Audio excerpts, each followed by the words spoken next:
If you've been out to Ruby Gap and you walk down Ruby Gap out in East McDonnell Ranges, there's a place where there's Fox's headstone to his grave is. You climb up a mound of clay, that's a slack water deposit where you're looking down on the crests of the present gum trees. And it's just inconceivable at the present time to think that you're standing on an already well eroded bit of soil. It's not where it was when it was deposited. You're standing on something that had a flood that was almost as high as the ranges out there. I mean, it wasn't that high, but it's as high as the gorge. It's an immensity of water that just got, nothing could run out because it was so chock-a-block. Would have been, if you think of somewhere like Redbank Gorge, it would have been like having a power hose jetting out from it, and the big whirlpool up the back as it's trying to get through. The runoff would have been immense. And I think for those you're probably going to need something like a very severe drought before, a long-term drought, to allow everything to be dry and therefore the runoff to be very quick and fast. But you're also going to need something like probably 30 to 40 inches of rain. This is my estimate in 24 hours. I think the best example of that was when you had the big rains out at Glen Helen. They had 15 inches in 24 hours. So can you convert that into centimetres? It's about 2.5, and it's about 45. It's about 45, 50 centimetres you're getting in 24 hours.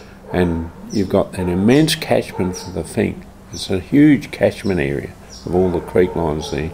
Ormiston Creek and the Derwent and all those things are coming in. So that was the first time that the Glen Helen resort went underwater.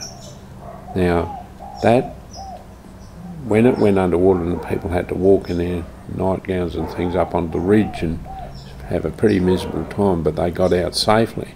And that time there, that particular building had been built by Fred Raggett after discussions with the Aboriginal people to say, where can I build where it'll be safe from a flood? So the previous 100 years of knowledge by Aborigines put it back to the year sort of 1800, say, and then probably close to another lifespan ahead of that in handled on good memory.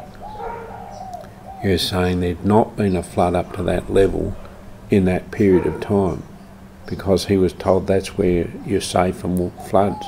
Old Brian Bowman, who bought it from Fred Raggett, asked him why built it there, and he told him that. So you're looking at that was say 45 centimetres of rain fell in 24 hours. So I'm saying you're probably going to have something like 100 centimetres falling. And I think that's intriguing with the concept of climate change. There was a fellow talking on television last night, I didn't get his name, he's an expert from Germany, I think, who's been looking at climate change. And he said you're going to get increased temperature and increased drought in certain parts of Australia, increased rainfall in other parts. Now, CSIRO did a modelling thing of all the nine major models that have been put up, and they came in with a similar scenario about 2 years ago, that you're going to increase the temperature, increase the drought on certain parts of Australia, such as the Murray-Darling Basin area that we're presently looking at, with something like 11 years of way below average rainfall, and a crisis that any government could have solved if they'd tried it, to be fair dinkum, 30 years ago. But what you've got is also the possibility of increased rainfall, particularly coming in from the northwest of Western Australia, where the conventional monsoonal rains come in. They're going to sweep further inland, and so they're going to have an impact into the northwestern desert countries from Alice Springs. They're going to come in much further, so you're probably going to get much more luxuriant spinifex growth more constantly, therefore more also the shrubbery growth that's normal there, and probably aid the spread of buffel grass that's established in that northwest country. But nonetheless, it'll also mean that periodically you'll probably have greater bushfires as well through lightning, or travellers, could be tourists travelling who leave a match out, or could be Aboriginal burning, whatever transpires.